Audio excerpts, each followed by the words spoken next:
Welcome to Ninerology, Faithful in the Trenches. My name is Alan Huerta. I'm going to be your host. We're going to be talking about all things 49ers. We're going to look at yesterday's game, that 33-19 butt whooping that the Ravens put on our Niners.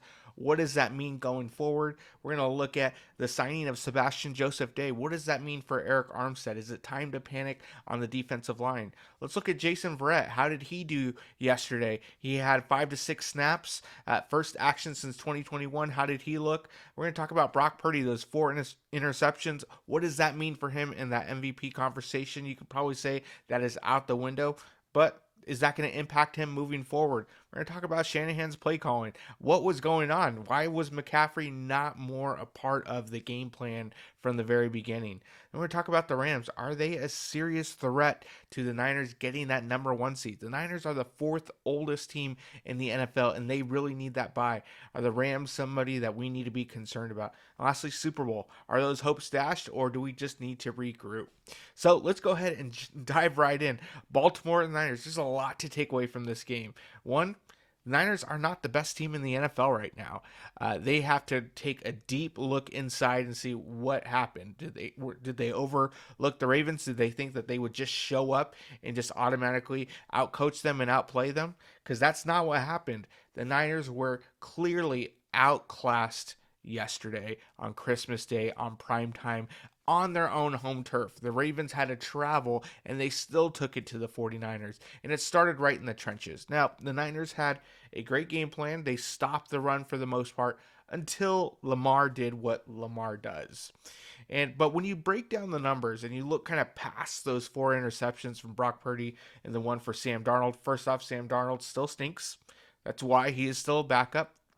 But let's break down the yardage. You look at the Niners, they definitely moved the ball in between those 20s. They had over 420 total yards of offense against the number 1 defense in the NFL. So that's something to take away. Now, the question has to be asked, Kyle Shanahan, what was the game plan here?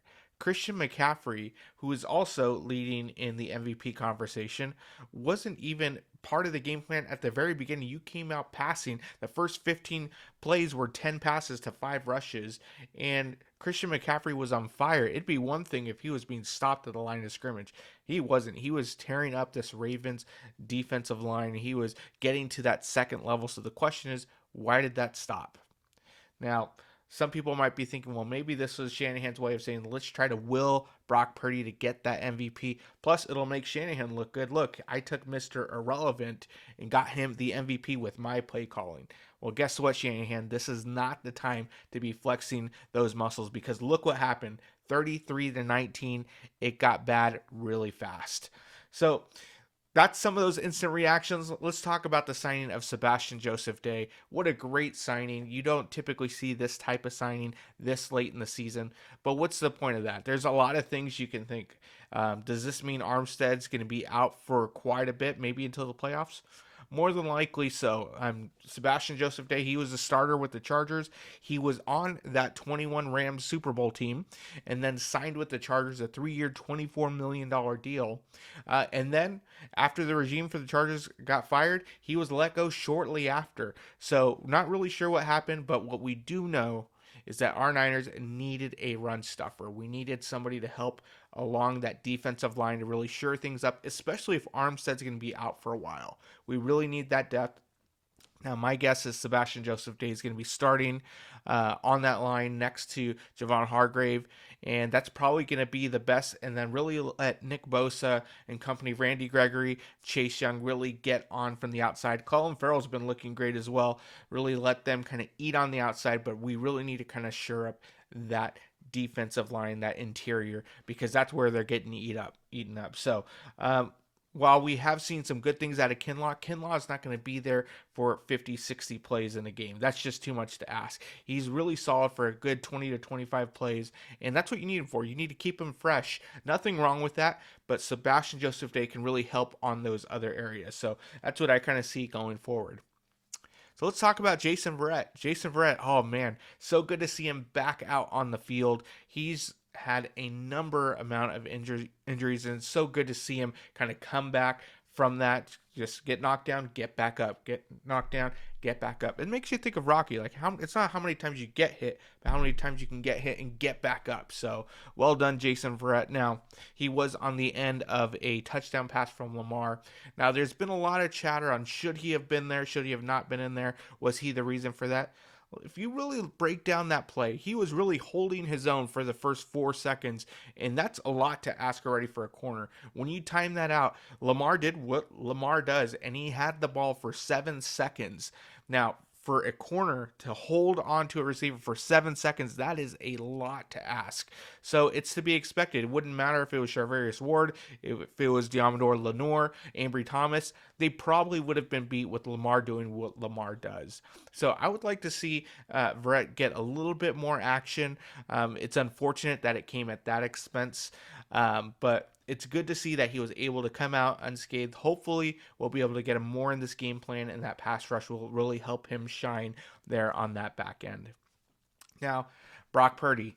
Brock Purdy, before coming into the game, he was in the conversation for MVP. In fact, he was the favorite to win that MVP. It was between him and Lamar. Everyone saw this, media saw this as the game to decide who would leapfrog the other for the MVP conversation and that favorite.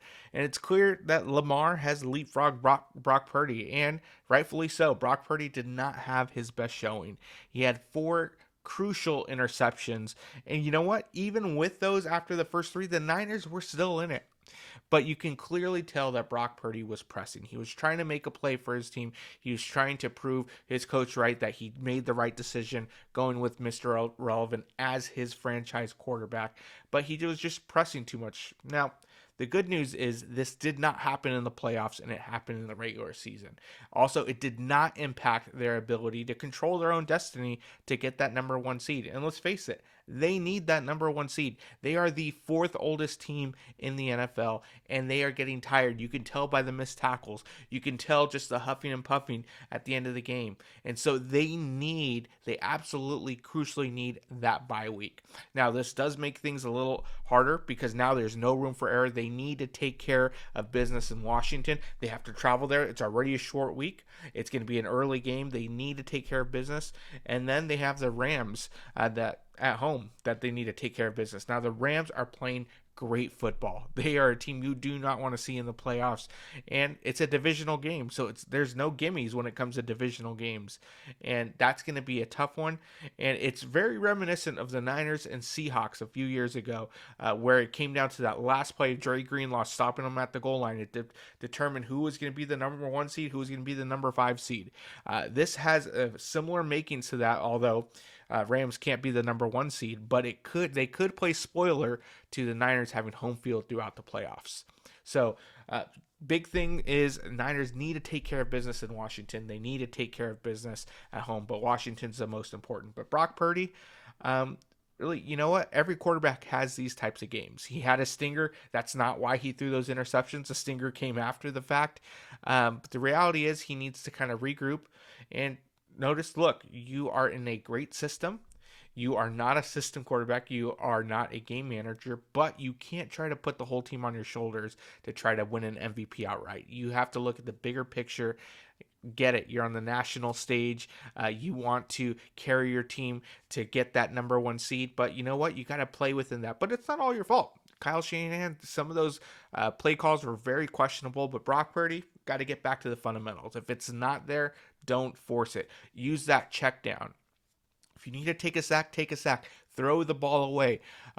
Couple of those interceptions were just boneheaded decisions. You look at the very first one, they were playing quarters in the back, which means nobody was there to hold Hamilton. Now, there were some questions. Should Kittle have run that corner route instead of breaking that off?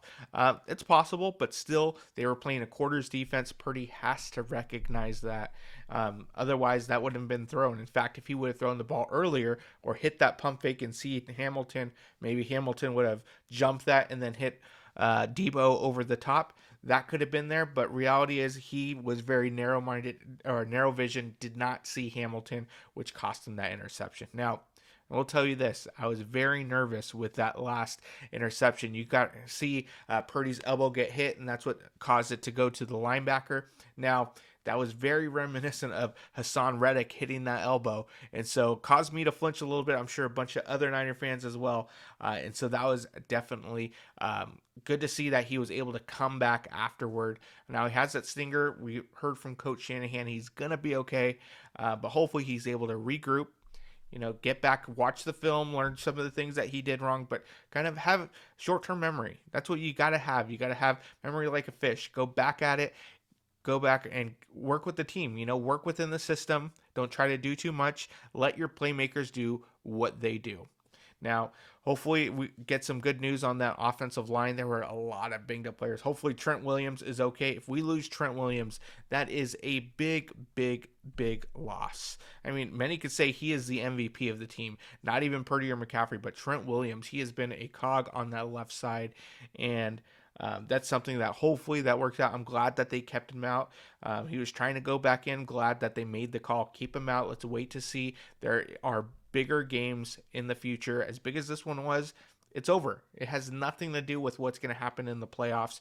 So take care of your line. Get them healthy.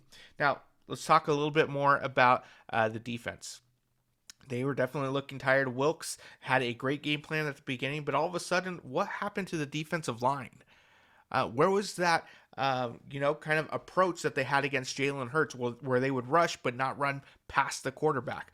All we saw was Bosa and Chase Young and Randy Gregory going past Lamar, leaving those open lanes for him to kind of go through and do what Lamar does. And so I'd be very curious. They got to really tighten up some of those fundamentals. I get it. You want to get those sacks. You want to get those hurries. But what ends up happening is once you run past that line, Lamar has all day and nobody's going to catch him. Nobody's going to catch him. So we got to get back to playing team football. Now, Sebastian Joseph Day, again, I think he's going to really help that middle, really help that cog. Now, a little bit about him, 6'4", 310 pounds. Again, he was with the Rams, signed with the Chargers. Now, he's got 3 sacks on the season, but they didn't sign him to be a pass rusher. They signed him to help shore up that run defense, which is what we really need. They got to shore that up. And so we want to make sure that we're keeping an eye on that. And you know what? Shanahan, hopefully you learn from this. Don't try to outsmart yourself. All right, you're a great play caller. Play within the 49ers DNA. As soon as you start going outside that DNA, you are trying to outsmart yourself, which guess what? You're gonna shoot yourself in the foot. So stick with what you do well. Run the ball. You have the best running back in the NFL. You have the best left tackle in the game. You have the best fullback in the game. Run the ball to the left. You have great wide receivers who love blocking downfield for their team. Run the ball. Why shouldn't they? They all got a bunch of PGA golf clubs from their running back. Run the ball. All right? Shanahan, run the ball. McCaffrey wants it. The line wants to block for him. The receivers are doing great blocking downfield. Don't outsmart yourself. Run the ball. Stick with what works. Stick to that DNA, and you're going to get back to winning real soon. Winning cures a lot of things. Now, we've seen the Niners go on 2 5-game win streaks. Do one more, guess what? That's a Super Bowl. So take care of Washington, then go to the Rams, and then we'll see what happens. You absolutely need that first round bye. Get healthy, get a solid game plan, build up that confidence, and get ready to go on this run. And that's all we got. Don't forget, like and subscribe below, and check out our other videos that we plan on posting soon. Thanks for joining.